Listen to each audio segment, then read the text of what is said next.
Hey physics lovers, welcome back to my channel. In this video, I'm going to explain one of the commonest thing we observe in our day-to-day life. Why crushed stones are placed under the railway tracks.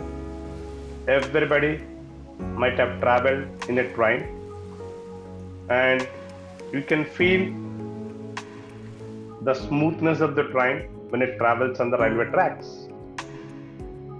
Now, why do they use these crushed stones under the railway tracks? Is there any special reason for it?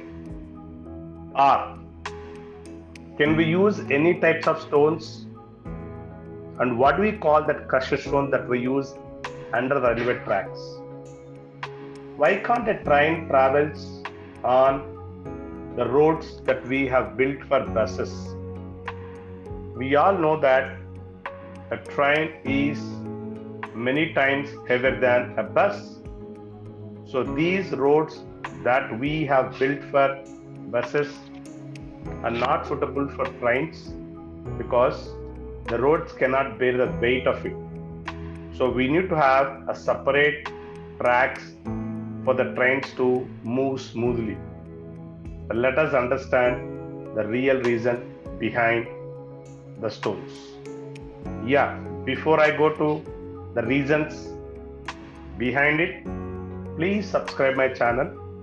If you really like my content, do not forget to press the bell icon so that you'll get all the notifications.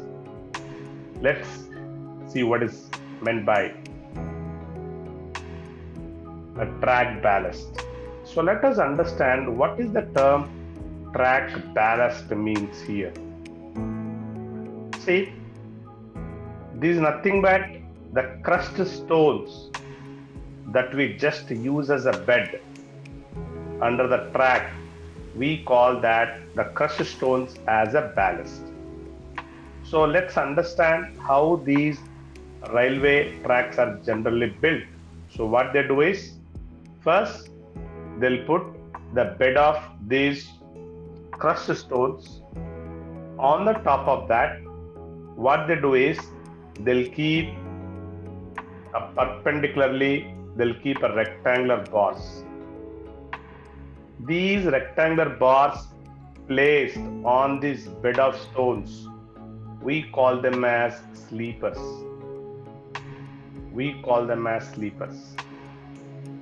On these sleepers, we have these iron tracks. So these are placed perpendicular to the track. So this is one track and this is another track. This is how these railway roads are built. So here, what happens this, the ballast, the crushed stones will provide enough strength to hold on the weight that is exerted by the train so that the shape of the track will not change. If this ballast is not used, and remember these tracks will not be straight, if we just simply place them on the ground, they may take different shape depending on the strength of the soil. So in order to avoid such things, these ballast is placed under the tracks. Now, what is the use of track ballast? That's what I said. They'll give you the enough strength to hold on the tracks firmly on the bed. Now, what are rail sleepers? As I said, these perpendicular rectangular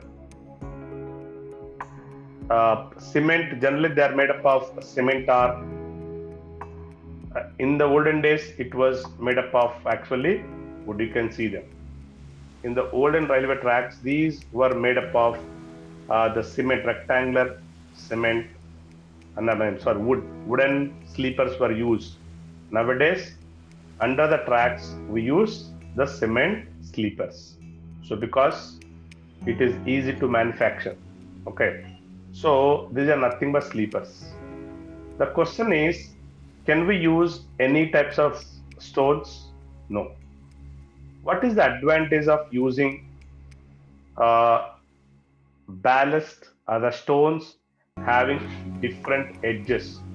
Suppose if we use this type of pebbles which are perfectly smooth and round.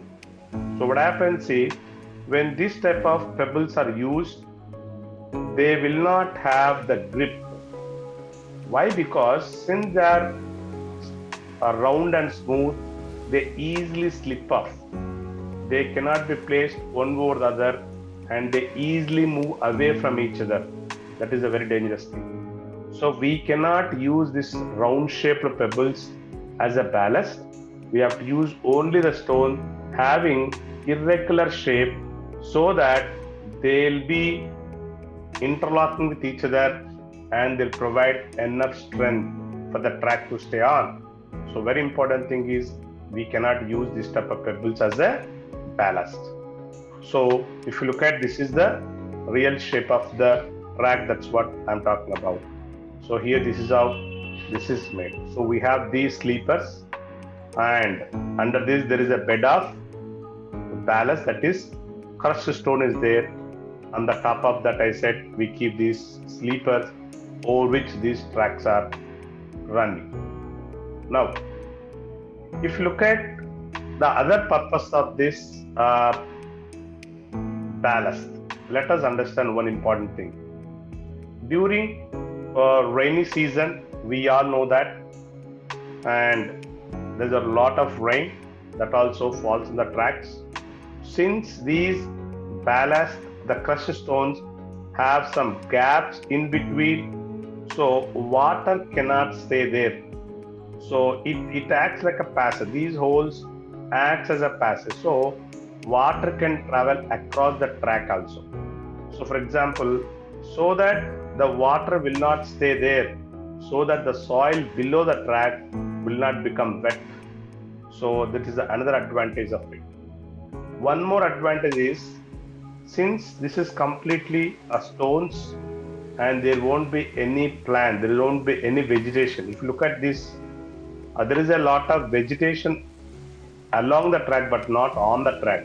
Why? Because these tracks below which there are stones, there is no soil, so plants cannot grow there. So this is a great advantage of these stones.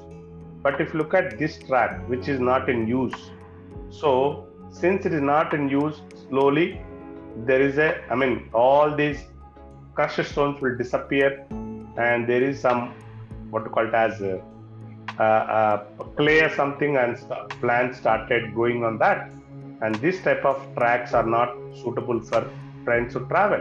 So generally we use. That's the reason why these railway men occasionally they'll what called as plug these pebbles so that these plants won't grow on them.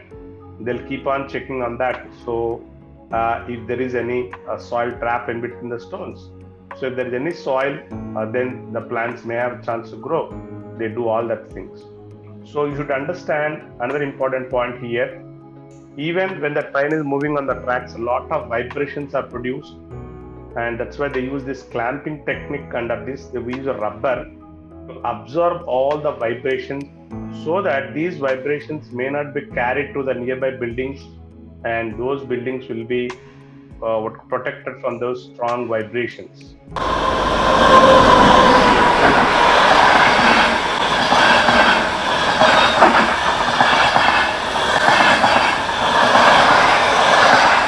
So an important point you should understand here is these ballast, that is the stone, crushed stone, provide the strength for the tracks to stay on so that the trains can move safely on the tracks.